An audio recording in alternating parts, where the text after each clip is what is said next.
اللہ والصلاۃ والسلام علی رسول اللہ۔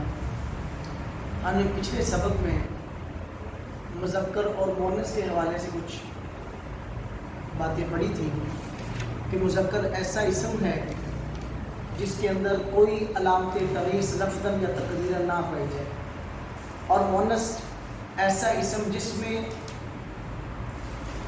علامات تنیث میں سے کوئی علامت لفظاً یا تقدیراً پائی جائے۔ اور علامات تنیث تین ہم نے پڑھے تھے، گولتا، علی مکسورہ اور الف ممدودہ۔ پھر اس کے بعد ہم نے مؤنث کی ذات کے اعتبار سے دو قسمیں پڑھی تھی، ایک مؤنث حقیقی اور ایک مؤنث غیر حقیقی۔ مؤنث حقیقی ایسی مؤنث جس میں بچہ جننے کی صلاحیت موجود ہو، یا ایسی مؤنث جس کے مقابلہ میں جاندار مذکر موجود ہو، اور مؤنث غیر حقیقی ایسی مؤنث جس کے مقابلہ میں جاندار مذکر موجود نہ ہو، یا ایسی مؤنث جس کے اندر بچہ جننے کی صلاحیت موجود نہ ہو۔ علامت کے اعتبار سے دو قسمیں میں پڑھی تھی، مؤنث لفظی جس کو مؤنث قیاسی بھی کہتے ہیں، ایسی مؤنث جس میں علامات تنیث میں سے کوئی علامت لفظوں میں پائی جائے، جیسے عائشہ تو ہے، میمونہ تو ہے، صغرا ہے، کبرا ہے، اور حمراء ہے، بیضاء ہے۔ ان تمام کے اندر علامات تنیث لفظوں میں پائی جا رہی ہیں۔ دوسری تھی مؤنث مانوی جس کو مؤنث مائی بھی بولتے ہیں، ایسی مؤنث جس کے اندر علامات تنیث میں سے کوئی علامت لفظوں میں نہ پائی جائے، اور اس میں ہم نے پڑھا تھا کہ اس کی پہچان کا طریقہ یہ ہے، مؤنث مانوی کی طرف لوٹنے والی ہمیشہ ضمیر مؤنث آئے گی، اور دوسری علامت یہ ہے مؤنث مانوی کی صفت ہمیشہ مؤنث لفظی آئے گی، اور تیسری علامت یہ پڑھی تھی کہ مؤنث مانوی کی تصغیر ذکر کرتے ہوئے اس کی تا واپس آ جاتی ہے، جیسے ارزم کی سے اریزت شمس سے شمس۔ آج ہم پڑھیں گے واحد تسنیہ جمع کے اعتبار سے۔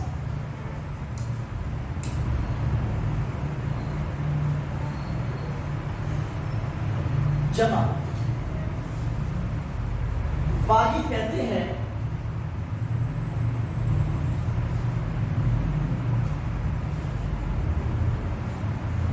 ایسا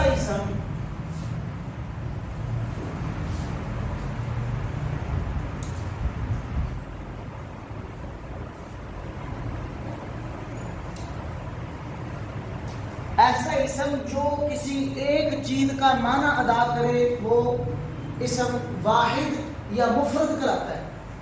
اس کو واحد بھی کہا جا سکتا ہے اور مفرد بھی کہا جا سکتا ہے۔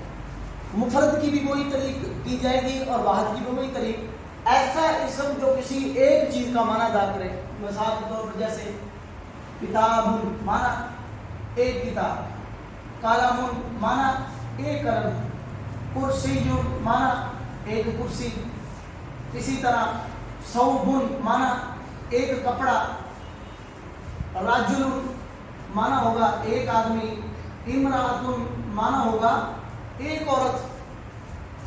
تو کتاب ایک کتاب، ایک چیز کا معنی ادا کرے، قلم ایک قلم، کتاب ایک کتاب، ثوب ایک کپڑا، رجل ایک آدمی، امرأۃ ایک عورت۔ تو ایسا اسم جو ایک چیز کا معنی ادا کرے اس کو مفرد یا واحد کہتے ہیں، ٹھیک ہے؟ تو یہ تو بالکل سمپل ہے، اس کے اندر کوئی علامات نہیں ہوتی، جو ایک کا معنی ادا کرے وہ مفرد۔ اس کے بعد ہے تثنیہ۔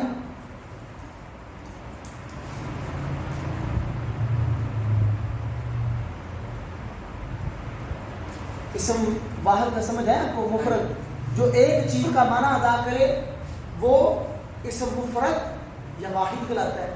جس طرح یہ سب مثالیں لکھی ہیں، کتاب، قلم، کرسی، ثوب، رجل، امرأۃ، ان تمام کا معنی ایک ایک، کتاب ایک کتاب، قلم ایک قلم۔ تثنیہ ایسا اسم جو دو کا معنی ادا کرے۔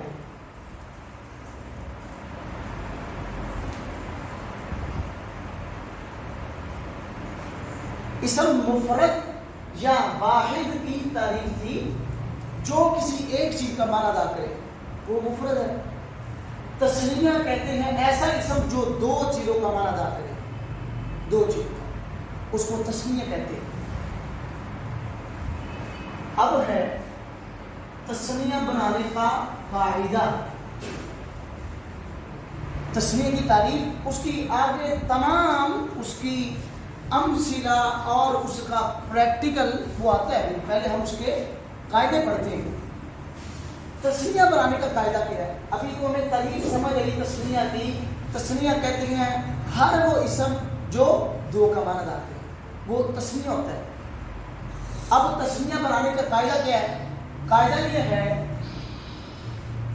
مفرد، سمجھ رہے ہیں نا، وہ واحد مفرد، مفرد کے آخر میں الف نون یا نون لگانے سے، اس طرح جو یا نون ہوگا، یا نون لگانے سے وہ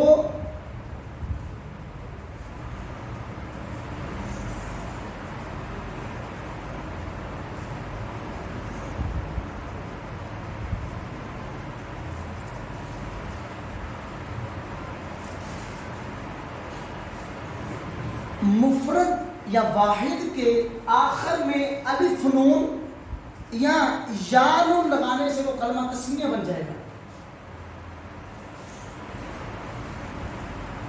تسنیہ کا معنی، تعریف، ڈیفینیشن یہ ہے کہ ایسا اسم جو دو کا معنی ادا کرے وہ تسنیہ ہے۔ اب تسنیہ بنتا کیسے ہے؟ وہ یہ مفرد کے آخر میں الف نون لگا دیں یا نون لگا دیں، وہ کلمہ کیا بن جائے گا؟ تسنیہ بن جائے گا۔ اب دیکھیں یہ کس کی مثال ہم نے پڑھی تھی؟ مفرد کی نا۔ اب لگائیں الف نون، کتاب سے کتاب بانی، تسنیہ بن گیا۔ کالا مون سے کالا مانی، دو کلمے۔ کرسی سے کرسیانی، دو کرسیاں۔ صوبن سے، صوبن کا معنی ایک کپڑا، صوبانی دو کپڑے۔ رجل ایک آدمی، الف نون آخر میں کیا بنے گا؟ رجلانی دو آدمی۔ امراتوں کا معنی ایک عورت، الف نون لگائے تو امرأتانی دو دن۔ مفرد کے آخر میں الف نون لگا دیں وہ کلمہ تسنیہ بن جائے گا۔ یہ تو الف نون لگا دیں۔ اب یا نون لگا کے دیکھیں، کتابانی سے کتاب بنی۔ اس سے پہلے ہم اس کے دو قاعدے اور پڑھتے ہیں تسنیہ کے۔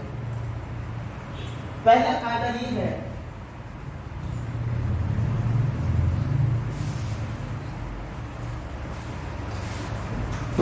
اتنا تو ابھی ہمیں پتا چل چکا ہے کہ تسنیہ کے آخر میں الف نون یا نون آتا ہے، یعنی نون آنا ہی آنا ہے۔ پہلا قاعدہ یہ ہے تسنیہ کے آخر میں آنے والا نون ہمیشہ مکسور ہوگا۔ مکسور کا معنی سمجھ نا، اس پہ زیر آئے گی۔ ساری مثالیں دیکھیں، کتابانی، قرآن کہتا ہے قال ان ہازانی لساہی رانی یوری دانی، ہازانی لساہرانی یوری دانی۔ تو تسنیہ کا نون جو ہے یہ ہمیشہ مکسور ہوگا، اس پہ ہمیشہ زیر آئے گا۔ جس کلمے پہ نون پہ زیر آ رہی نا، آپ کہہ سکتے ہیں کہ یہ نون تسنیہ کا نون ہے۔ تسنیہ کیا وہ جمع ہو گیا، وہ جمع اگلا اسٹیپ ہے اس کا۔ ابھی ہم نے باہر پڑھا ہے جو ایک چیز کا معنی ادا کرتا ہے، اس کا بنانے کا طریقہ کیونکہ ہوتا ہی نہیں ہے۔ ہر وہ اصل میں لفظ وضع جو ہوتا ہے بنایا جاتا ہے وہ مفرد ہوتا ہے، اب اس کو آگے تسنیہ جمع بنایا جاتا ہے۔ لفظ کی اصل وضع مفرد ہوتی ہے، پھر اس لفظ کو آگے تسنیہ دو کا معنی ادا کرنے کے لیے، تین کا معنی، 10 کا معنی، جمع کا معنی ادا کرنے کے لیے بنایا جاتا ہے۔ ٹھیک ہے، وہ جمع کے آگے قاعدے آئیں گے انشاءاللہ۔ اب یہ تسنیہ، پہلا یہ قاعدہ ہے تسنیہ کا نون ہمیشہ مکسور ہوگا، یہ پہچان، یعنی اس پہ ہمیشہ زیر آئے گی ایک چیز۔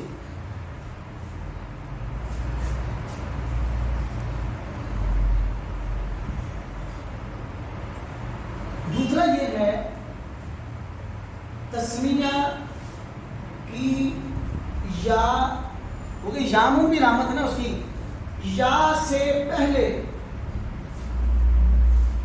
ہمیشہ زبر آئے گی.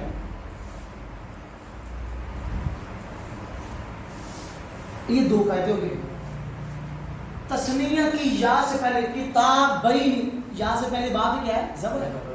کلامین، میم یا سے پہلے میم پر زبر ہے. سورجلین، یا سے پہلے لام پہ کیا آ رہی ہے؟ زبر آ رہی ہے. ایک تو تسمیہ قانون ہمیشہ مکسور ہے، دوسرا تسمیہ کی یا سے پہلے ہمیشہ جو بھی حرف آئے گا اس حرف پہ ہمیشہ اعراب زبر ہوگا. سمجھ آیا؟ اس کی مثالیں مزید ہم پڑھتے ہیں، یہ ابھی قاعدے اس کے چلتے ہیں. تیسرا اور آخری قاعدہ یہ ہے، سوال یہ ہے کہ ہم نے قاعدہ پڑھا کہ مفرد کے آخر میں الف نون لگانے سے یا نون لگانے سے وہ کلمہ تسمیہ بنتا ہے. سوال یہ ہے الف نون کب لگانا ہے، یا نون کب لگانا ہے؟ ٹھیک ہے، یہ تو قاعدہ یہ ہے کہ تسمیہ بنتا ہے الف نون لگانے سے یا نون لگانے سے. اب یہ ہے کہ الف نون کب لگایا جائے گا اور یا نون کب لگایا جائے گا. ٹھیک ہے، یہ تو آپ نے بھی وہ قاعدے پڑھے نہیں ہیں، لیکن آپ کو وہ قاعدہ بتا دیتے شاید آپ کو تھوڑی سی اس میں سمجھ آ جائے.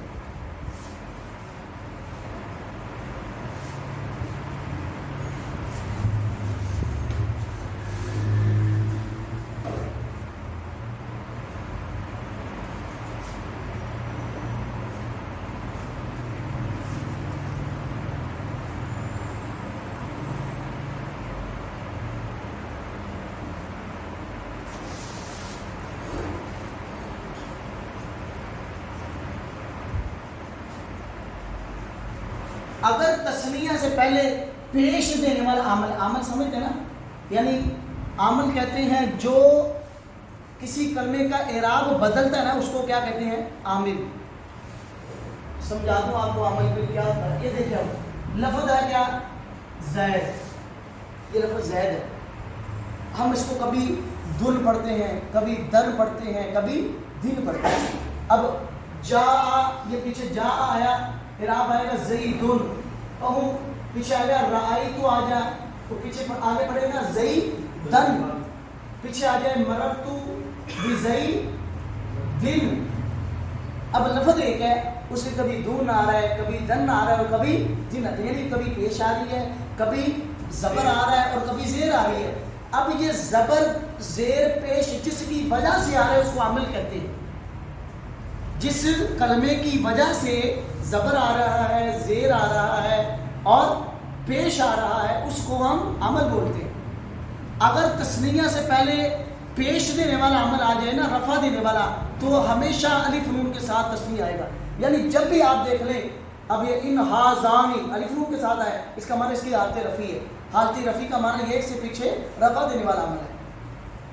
ہاذانی یریدانی، جب بھی تسمیہ علاقے میں الف نون آئے تو آپ یہی آنکھیں بند کر کے کہہ لیں کہ اس کو پیچھے کوئی رفع دینے والا عمل ہے. ٹھیک ہے، مشکل تو نہیں. پیش کو پیش سمجھتے نا. اگر تسمیہ سے پہلے کوئی پیش دینے والا عمل آ گیا تو اس کا اعراب الف نون. اس کی مثالیں بھی دیکھتے ہیں. اگر زبر یا زیر دینے والا عمل ہے تو یا نون کے ساتھ اعراب ہوگا.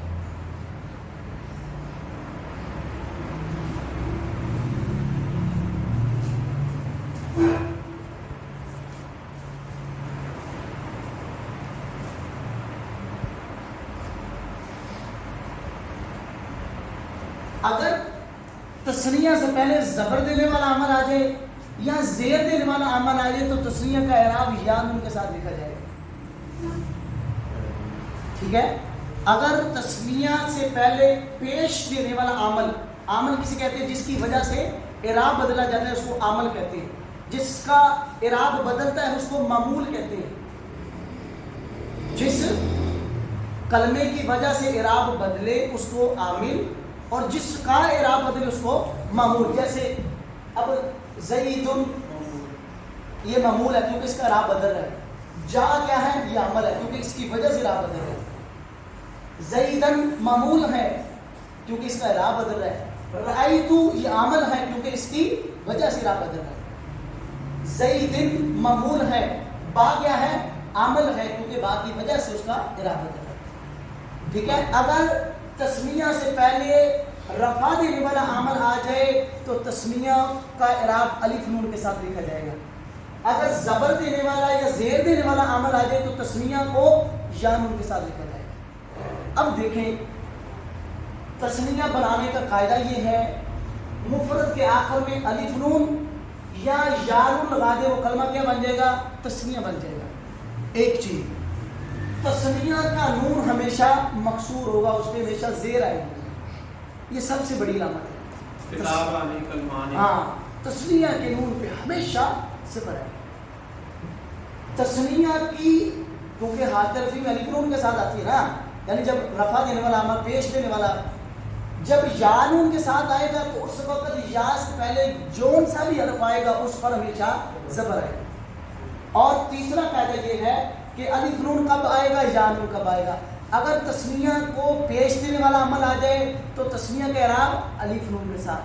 اگر زبر یا زیر دینے والا عمل آ جائے تو تسمیہ کا اعراب یا نون سے. اب دیکھیں کالا مان سے ہاتھ نسبی جدی کیسی آئے گی؟ یا نون کے ساتھ کیسا آئے گا؟ کالا مئی. یا سے پہلے میم پہ کیا آئے گا؟ زبر آئے گا اور نون مکسور ہوگا.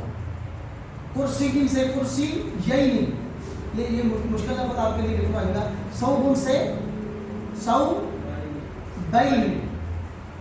مسجد سے مسجد. اب مسجدان کا معنی دو مسجدیں, اس کا مسجد دین.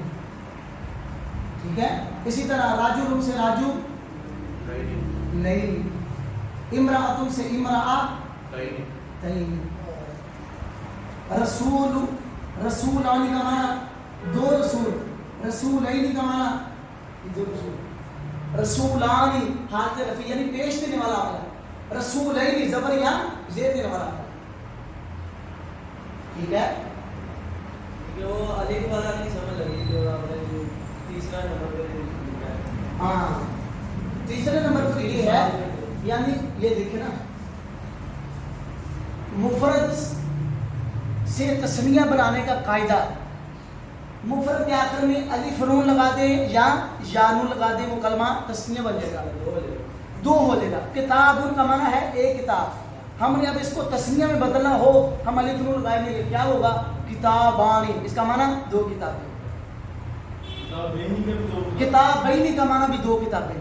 یہ کلمہ بھی تسمیہ ہے اور یہ کلمہ بھی تسمیہ ہے, لیکن یہ ہے اس کلمے کو پیچھے رفع دینے والا عمل ہے, اس کلمے کو پیچھے زیر یا زبر دینے والا عمل ہے. بہرحال قرآن پاک میں یہ آپ کو اس لیے بتایا گیا کہیں یہ کتاب بینی کی صورت میں جانون کے ساتھ آگے آپ نے سمجھ لیا یہ تسمیہ ہی ہے. کیوں؟ وہ اعراب کی وجہ سے یہ جانون کے ساتھ آیا. ٹھیک ہے. یہی ہے حالت رفع الف نون کے ساتھ. کتاب سے کتابانی حالت نسبی جری آئے گی کتابین. کالامون ایک کلم.